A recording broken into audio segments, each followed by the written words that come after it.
Hello guys, pag-usapan lang natin ang breaking news. Ayon kasi sa balibalita, OMG, Catherine Bernardo uling-uli sa akto sa bagong serye, suot niya polo long sleeve ni Daniel Padilla. Wow, grabe ha, talagang nagpaparamdam at nagpaparinig na sina Catherine Bernardo at Daniel Padilla sa isa't isa. Siyempre, alam niyo naman siguro, mahal na mahal ni Catherine Bernardo si Daniel Padilla, kaya nga naman niya ginagawa ang ganitong sitwasyon. Siyempre, pinapakita lang ni Catherine Bernardo na tapat siyang magmahal kay Daniel Padilla. Hanggang ngayon kasi ramdam na ramdam ng mga Katniel fans ang pag-asa at patuloy lang silang umaasa na magkakaroon ng balikan ang Katniel. Kita nyo naman, follow long sleeve ni Daniel Padilla na matagal-tagal din tinago ni Catherine Bernardo.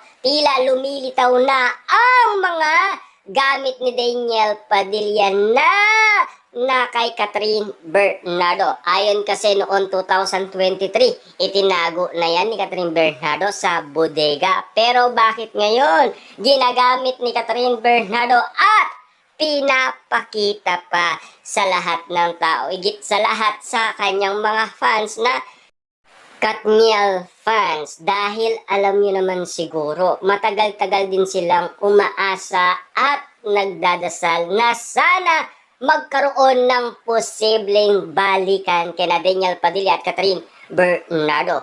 At lumakas ang paniniwala ng mga Katniel fans noong nang ulan na si Jake Costura na magkakaroon ng balikan ang Katniel.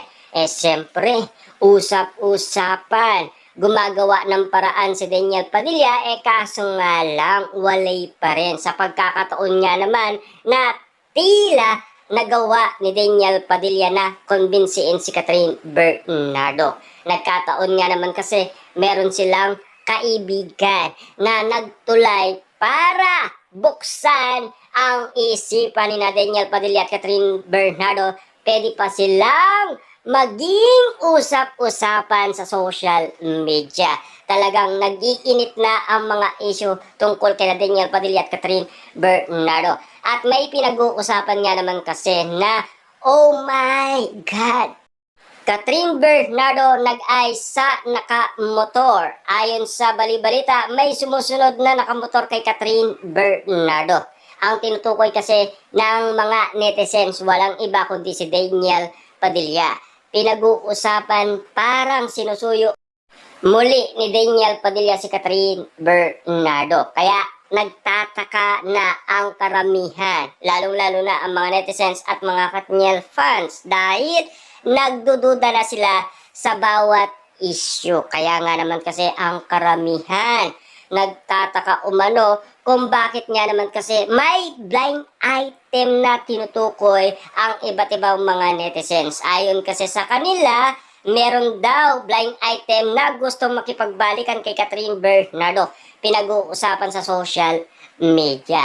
Ayon kasi sa iba, baka daw si Alden Richard. At ayon naman sa iba, baka si Daniel Padilla. Dahil alam niyo naman siguro, ang pinag-uusapan ngayon, ang mainit-init, Daniel Padilla at Catherine Bernardo. Na alam niyo naman siguro na wala na ang ningning ni Catherine Bernardo. Kaya nagpasabog ng kilig ang ABS-CBN tungkol umano sa bagong project ng Katniel. Muling nagningning ang pangalang Catherine Bernardo dahil sa pagkakadikit sa pangalan Daniel Padilla. Kita nyo na ba ha? Ang pasabog ng nasabing bagong teleserye ni Catherine Bernardo, top 1 kaagad sa nasabing Netflix. Ganun katindi at lalong-lalo na nagbigay suporta din si Daniel Padilla dahil nanonood ng bagong teleserye ni Catherine Bernardo. Pero noon, ang pinag-uusapan nanonood ng bagong teleserye ni Daniel Padilla, walang iba kundi si Catherine Bernardo noong siya ay nag-chat. Usap-usapan dahil uling-uli sa akto si Catherine Bernardo dahil alam niya kung ano ang haircut ni Daniel Padilla. Kaya nga naman kasi kinikilig si Catherine Bernardo tuwing pinag-uusapan silang dalawa ni Daniel Padilla. Makikita kasi sa mga ngiti nakikita ng mga Katniel fans na kinikilig si Catherine Bernardo. At lalong-lalo na kasi nag-iingay na ang mga Katniel fans tungkol sa bawat isyung nilalaman ng bawat kwento patungkol kay Daniel Padilla at Catherine Bernardo. Lalong-lalo na kasi ngayon, patuloy lang umuusog ang mga usap-usapan patungkol kay Daniel Padilla at Catherine Bernardo. Ayon kasi sa ula ni Jay Costura, magkakaroon ng third wheel sa relasyon Daniel Padilla at Kyla Estrada. Yan kasi ang nababasa niya at yan din kasi ang nakikita niya.